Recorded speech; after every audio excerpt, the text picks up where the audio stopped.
You're listening to NFT 365, the first daily podcast on NFTs with your host, Fanzo. Well, what's up, friends? Welcome back to another episode of NFT 365. And excited to have you on this journey as we are each and every single day. And as we're kind of charting our way towards November 11th, 2022. And I will just say from where we started on November 11th, 2021, and where we're at today, we've gone through, a cycle of different markets, a roller coaster of different experiences, even the changing landscape in regards to, how the NFT community rolls things out. And, I think one of the things that I've heard a lot from the feedback of you amazing listeners, and I want to give everyone a shout out. We crossed over the 100 review mark on Apple Podcasts. So for all those that have left a review on Apple Podcasts, we just want to say thank you. If you hadn't had a chance to leave a review over there on Apple Podcasts, we would really appreciate it. It would be really great to kind of push that number as high as we can get it. Of course, it allows more people to find the podcast. So it takes about maybe 2 minutes total just on Apple Podcasts on your mobile device. You can scroll about halfway down and just, hey, write a review for the podcast. And we have a 4.9 out of 5. I believe out of the 104 reviews, only 2 of them were non-5 stars. So I really appreciate that. But, some of the feedback that I've been getting, and I want to give a shout out to Marco Vic. Big shout out to Marco Vic. Mark is been a longtime supporter of the ADHD coin as well as the podcast, and also someone that does. I really appreciate his kind of holding me accountable. Also kind of giving me kind of like real time feedback on things that we're doing, and then also a couple shout outs to a couple others that are just doing some amazing job.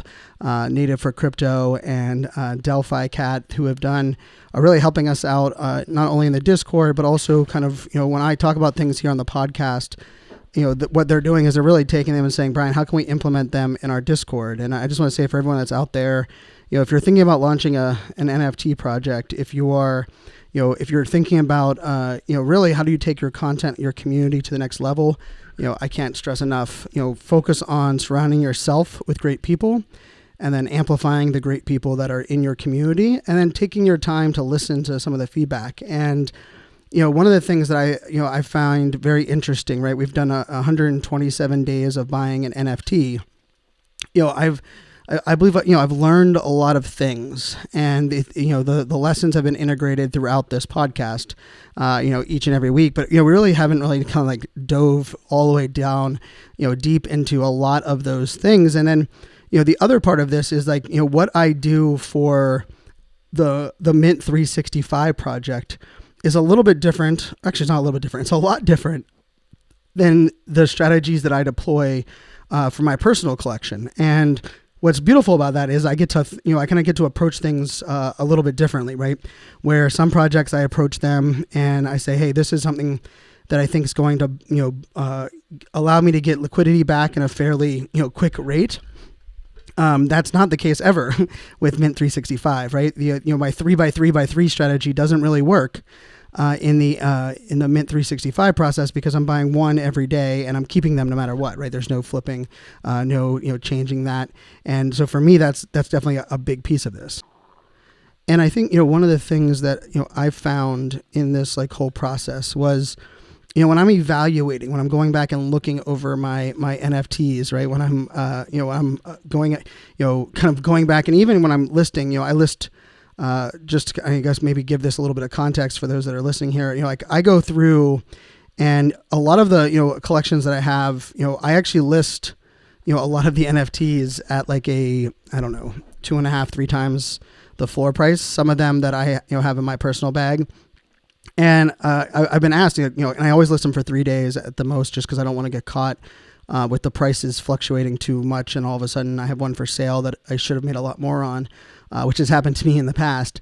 But, one of the things that I often do is I put them out there because I'm like, what's like worst case scenario? Someone buys one of the NFTs I really liked at a very high price point. Well, now I can probably buy in for 2 more in that same collection and probably pull a profit from, the process. Right. And so with that being said, one of the things that, as I'm looking kind of back over some of our most recent, NFTs that we've been able to snag for our collection, as well as kind of looking at my own collection. One of the things that kind of dawned on me, and it was actually thanks to a great discussion I had in San Diego this past week, was just, I posed this question to a group of really just NFT whales, right, that are in the game, and we're probably the four of us were in for about the same amount of ETH as a whole. Like I would say as a group, we're probably in for the same amount. But, one of the questions I kind of posed back was because, one of the things that I've noticed for a lot of whales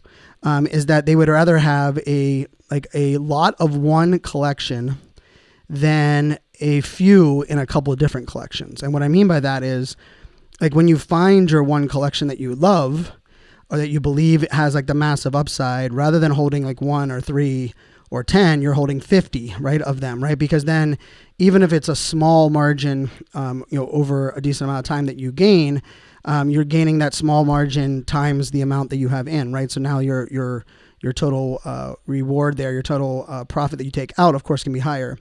With that, I also feel like you're oftentimes limiting yourself within like kind of the scope, right? And I'm not one that like tries to bet on the the 10x or the 100x collection, like what's the next Bored Ape collection, but I am one that says like what's the next World of Women collection, a collection that can go to 10 ETH and stay at 10 ETH, right? Like what is the next collection that is going to roll out, that is going to be one that is going to not only hold its value but continue to pay off in different ways, like the ApeCoin did. But here's the question I pose, and I'm curious for those that are listening, and if you want to tag me in it, or just you can even use hashtag NFT365 on any of the socials, just share your thoughts. Here's the question. Would you rather have one NFT, or let's just say, would you rather have all of your money in one NFT collection that you believe is on its way to being a blue chip? Or would you rather have that same liquidity spread out across 5 communities and projects that you really like? Now, the reason I think this question is so interesting, and the reason I kind of posed it, and the reason for me that this is such a an interesting conversation to be had, is that when we think about like this entire landscape of NFTs, right? There's different wins. There's different ways that you can actually make a profit. There's different ways that you can find value, right? And one of them that I just can't stress enough is that your ability to be active in a community can pay off in many cases more than the dollars and, or the ETH that you're getting out. And what I mean by that is, if you're able to, create new business partners, collect and collaborate with others to find new projects, or even find people that will open the doors for you to have, other things they have going on. I think that is often underestimated when we're measuring ROI of a project, right? And there's also the element of camaraderie, right? The idea that, things go up and things go down, but you find your people. And I will say, like, having this, podcast and the, amazing friends that are in our Discord, it feels like when I wake up and let's say we've had a hard day, I feel like I can lean on that Discord, and our Discord community, who is just amazing, will be there, right? And we're going to all ride these highs and lows together. And if someone gets rug pulled, everyone is there to support. And there's just a really great feeling. And I feel like there's a lot of communities that are out there, but I do feel that there's sometimes, if you put all your eggs in one basket, you are definitely very prone to just being stuck having like a siloed opinion, right? I love, and this happens a lot of NFT experts will tell you this is the greatest NFT collection ever. And if you look at it, they've only ever bought 10 NFTs. They found one they loved and they just sank all of their liquidity in there. Well, how do they know it's the best ever if they've only been into 10 collections? Like, honestly, like I put a tweet out today, and I'll put it here in the show notes, and it was actually it was a threaded tweet. It had 4 different sections in the tweet. And it was really just highlighting the projects that I like. And I tweeted out, like, these are the projects that I think are strong, established communities that I found in the fall that I believe are going to thrive in the spring, right? And then I put, these are projects that I minted in 2022 that I'm a big fan of. And for all of these, I put about 10 or 11 that I liked. And then I put, hey, here's some of the NFT projects that I've moved to my ledger because I'm so bullish that I'm gonna hold on to this one version of whichever one they are. I'm moving it to my hardware wallet because I don't even care about having it anywhere else. I don't look at the floor. And then I also put out there like the NFT projects that I think are way too low floors that are continuing to build. And the more they build, the more the community is going to thrive and really just, succeed with some great things. And so with all that being said, like when I tweeted this out, I mean, I got a barrage. I mean, some of these tweets got 46, 50, 80, 168 retweet or likes and retweets. The tweets kind of blown up and I got a ton of DMs. When I say a ton of DMs, I mean like north of 40 direct messages from people. And some of them are like, why didn't you include this project? I thought you loved this project. And others were like, Brian, I love your list. I was surprised that this one was on there. Or Brian, hey, I see that you put this one out there in a tweet. Like, what is that one? Why are you so bullish on that one? Do you think it's a good fit for me? Right. And of course, I always put out there, we have to do our own damn research, right? That's the DYODR. But it goes back to that, like this idea of like, what are we looking for? And I will tell you, I'll just be a little vulnerable here for a minute. I was on the airplane the other day and I had I'm not even sure if it was an epiphany, but I was just thinking like, am I robbing myself right now of the ability to go deep in some of these amazing communities that I've found because I've decided that I wanted to serve the community and build this project, right? And build this idea of buying an NFT every single day. And it is a struggle. It's a struggle for me to be active, in the Discords. It's even a struggle. I've missed a lot of airdrops. I've missed a lot of announcements, chances, apparently like I've actually missed a couple giveaways too, where like my name was in for the giveaway and I won, but you had to claim it in 48 hours. And, part of me, like, I'm not asking, people to feel bad. That's definitely not what I'm saying here. But what it hit me on was like, when I look at a project, some of the projects that I just like absolutely love, like I believe I would love them even more if I had even more of an opportunity to spend time, in the Discord, jumping into their Twitter chats, being active. But, I will tell you between, buying an NFT every day, doing the podcast, running my speaking business, with our team, helping, as part of a founder of Meta Athletes, which I'm very excited to, will the whitelist mints tomorrow for the first 2K of that. Also, kind of looking and building around ADHD coin and some of the things we're doing there. As much as we've grown the team in the last 3 months, it still, spreads me a little thin, right? Not to mention I have to do the interviews and a lot of things around this podcast. But what I also dawned on me was that like, it's also giving me an opportunity to provide a perspective that I don't believe anyone in the world's going to have. Like, who do you know that you follow right now on social media that can honestly say they've minted over 100 projects and spent many hours determining which projects they wanted to mint over the last many months, right? And even if they have, like I would argue a lot of the people that I know that have minted way more than me are doing it across one blockchain or doing it with one type of NFT. And I will say, like, I take, very great pride in just our ability recently to, not only, mint some great NFTs, but we've been going across blockchains. We minted one from the Wax blockchain. We minted one, of course, from Top Shots. We did a gaming one just the other day called Freaks and Geeks. We did one, through, a traditional piece of artwork with Matt Caesar, who was on the podcast. We've done a couple gaming ones. We've done charity, ones. We've done ones that are open tickets. We've done ones that are on super rare. We've, have a wide variety, and I really am blessed. We've done metaverse. We've done land plays with the Sand DAO and such. But I guess where I wanted to just, kind of pull this episode and just have everybody kind of take a step back on is like, I stressed this a lot early on, and I think I probably pulled back a little bit from it recently, but, understanding like what does success mean to you with each project that you're a part of, and then also helping yourself like redefine what that success looks like. And that kind of goes back to answering that question that I kind of posed, right? Would you rather have, let's say one collection that you have is worth 10 ETH, the one NFT that you have, or you could have 5 NFTs that amongst the 5 of them, the floor price is 10 ETH. So you have 5 that you can be in 5 different Discords, 5 different, roller coasters on things that they're rolling out. or you have one that you could go really deep on, right? And I think it is a little bit of that. Do you want to go wide, not deep, or do you want to go deep, not wide? But I actually think, one of the things with NFTs, and I think probably everyone here has figured this out, right?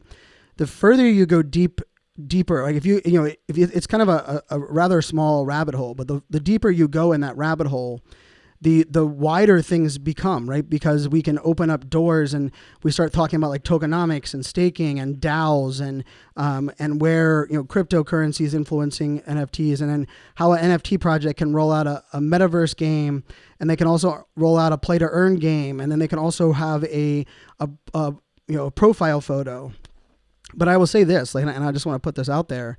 One of the other parts of this that I think is really exciting is that I believe the NFT as we know it a year from now will look a lot different on how we actually, what we receive as value.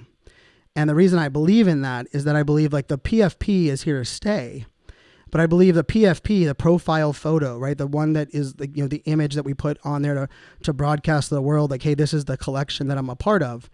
That is only going to be like 1/8 of what we are buying into, right? When it comes to the artwork, comes to the different value and the utility and the things that go on there. And I will say, like, we minted a couple of projects recently that I just wanted to kind of highlight that I thought, are really interesting from a standpoint of, where this can go, right? And there's a great one called the Loser Club.